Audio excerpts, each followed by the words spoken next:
नमस्कार प्यारे विद्यार्थियों, आज हम सीखने वाले हैं वर्त का क्षेत्रफल और वर्त की परिधि निकालना।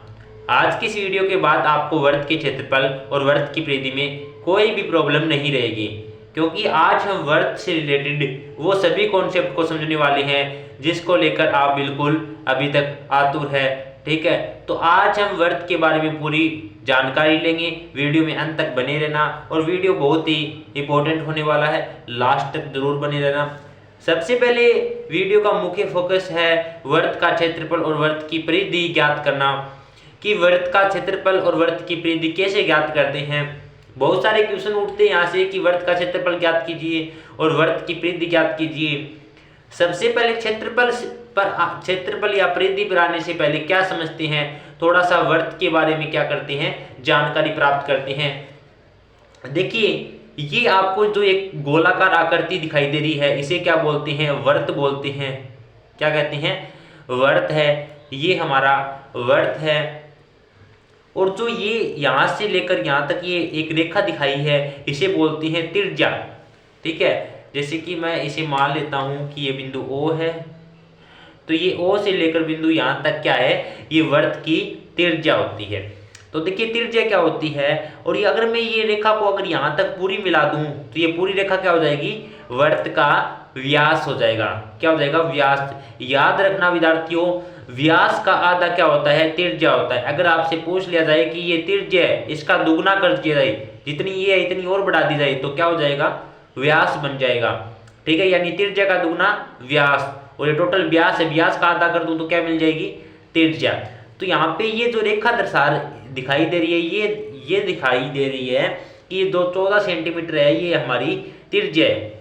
ठीक है, ये हमारा प्यारा सा वर्त है, इसके अंदर आपको त्रिज्या का पता चल गया होगा।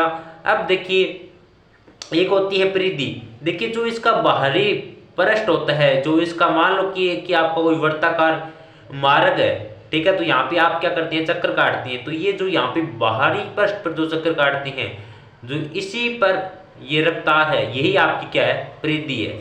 यानी इसी का यही गुणन क्या है, परिधि।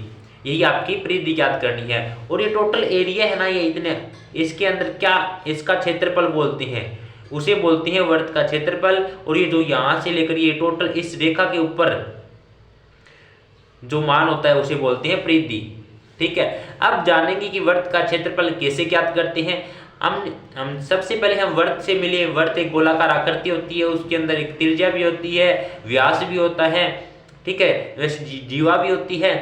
तो देखिए, व्यास तो वर्त त्रिज्या का दुगना हो जाएगा।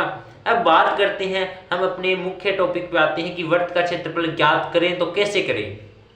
तो देखिए, वर्त का क्षेत्रफल ज्ञात करने के लिए आपको अधिक कोशिश करने की आवश्यकता नहीं है, बिल्कुल आसान है। देखना, सबसे पहले वर्त का क्षेत्रफल ज्ञात करने के लिए आपको एक फार्मूला याद होना चाहिए कि वर्त का क्षेत्रफल कैसे ज्ञात करते हैं, पाई आर स्क्वायर।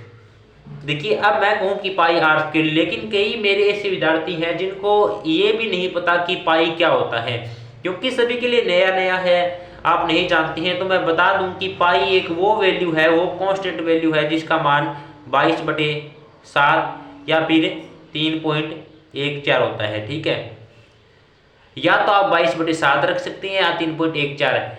पाई क्या है, वो एक नियतांक, नियत वैल्यू है जिसका मान 22/7 या 3.14 है। ठीक है, आर क्या है, आर का मतलब होता है रेडियस। आर होती है रेडियस यानी त्रिज्या। आर मैं लिख देता हूं, आर का मतलब त्रिज्या। आर होती है त्रिज्या। ठीक है, अब इसने बोला है कि पाई आर स्क्वायर, वर्त का क्षेत्रफल क्या होता है, पाई आर स्क्वायर। अब देखो, आर क्या है, यहाँ पे आर का मान 14 सेंटीमीटर है। आर का मान क्या है, 14 सेंटीमीटर है। त्रिज्या कितनी है, 14 सेंटीमीटर।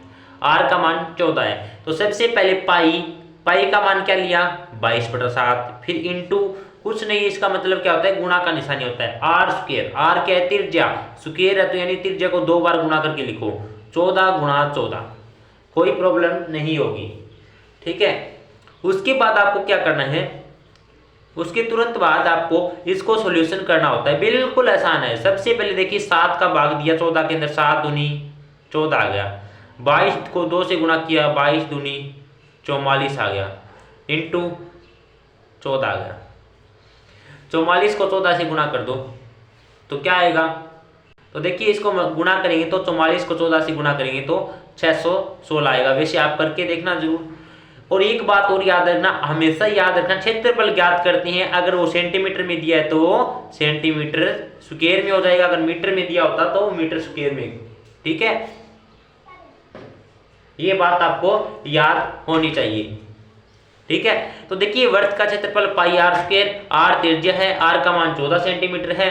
ठीक है, पाई का मान 22/7 इंटू आर का मान 14 इंटू आर का मान 14। यहाँ से 7 से 14 के अंदर भाग दिया, 7 दूनी 14, 22 को 2 से गुणा किया 44 गुणा 14 का 14, 44 को 14 से गुणा किया 616 सेंटीमीटर स्क्वायर। यहाँ तक तो कार्य था वर्त का क्षेत्रफल ज्ञात करना।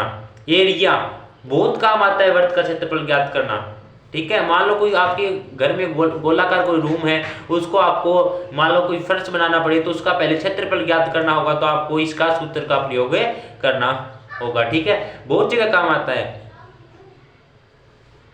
वर्त की परिधि, अब बात करते हैं कि वर्त की परिधि, तो मैं वापस से रिपीट कर दूं, जो इसका बाहरी पृष्ठ होता है यानी जो इस बाहरी मार्ग पर घूर्णन करने वाले जो मान होता है उसी को क्या कहते हैं, परिधि कहते हैं। और परिधि ज्ञात करने का भी एक छोटा सा फार्मूला होता है 2 पाई आर। बिल्कुल आसान है, आपके लिए रटा दूंगा कि वर्त का क्षेत्रफल पाई आर स्क्वायर, वर्त का क्षेत्रफल पाई आर स्क्वायर, वर्त की परिधि 2 pi R, 2 pi R, 2 pi R. ठीक है, तो देखिए बात करते हैं कि 2 पाई की तो वैल्यू हम जान चुके हैं, पाई को तो अच्छी तरीके से मिल चुके हैं। ठीक है, पाई ने अपना नाम बताया था, क्या नाम बताया था कि मेरा नाम एक तो 22/7 है, एक 3.14 है। तो हमने क्या किया, 2 इंटू पाई का मान, देखिए 2 का 2 आ गया, इसके बीच में कोई निशान नहीं है, गुणा का पाई का मान 22/7 इंटू आर का मान, आर क्या है, रेडियस, रेडियस कितनी दी गई है 14 सेंटीमीटर, तो रख दो 14 सेंटीमीटर। अब इसको हल कर दो, 7 का भाग इसके अंदर दिया, 7 दूनी 14। अब देखो यहां से क्या आ गया, 22 को 2 से गुणा किया, 22 दूनी 44 इंटू यहाँ पे 2, 44 को 2 से गुणा किया 88, तो 88 सेंटीमीटर क्या आ गया, इसका आंसर आ गया। ठीक है, वास्तव में क्या कितना आसान क्वेश्चन होता है, लेकिन इसे हम थोड़ा बोरिंग महसूस कर जाते हैं और इसको सीखने के लिए हमें इतनी उत्सुकता नहीं होती है। यही कारण होता है, वास्तव में मैथ बिल्कुल आसान है, मैथ से इजी कोई भी आपका सब्जेक्ट नहीं है। अगर आपने मैथ को अच्छी तरीके से समझ लिया तो मानो कि मैथ आपको पीछा नहीं छोड़ेगी, आप भी आपके मैथ इस तरीके से पीछे पड़ जाएगी कि आप पीछा छुड़ाना चाहेंगे तो भी नहीं छोड़ेगी, क्योंकि मैथ वो चीज है जो एक बार किसी की चिपक जाती है ना तो उसको छोड़ते नहीं है। तो देखिए अब आपके हाथ में है कि आप उनको सीखना चाहते हैं या नहीं।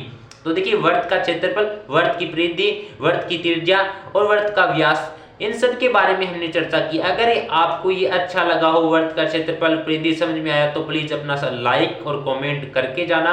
और जो अगर चैनल पे नहीं हो सब्सक्राइब जरूर कर लेना, जो पास में बेल आइकन उसे प्रेस कर लेना, ताकि आने वाले सभी वीडियो की नोटिफिकेशन आपको मिल सके और आप इसी तरीके से अपनी मैथ की जो आपको नींव मजबूत कर रहे हैं उसको बेहतरीन तरीके से तैयार कर सके।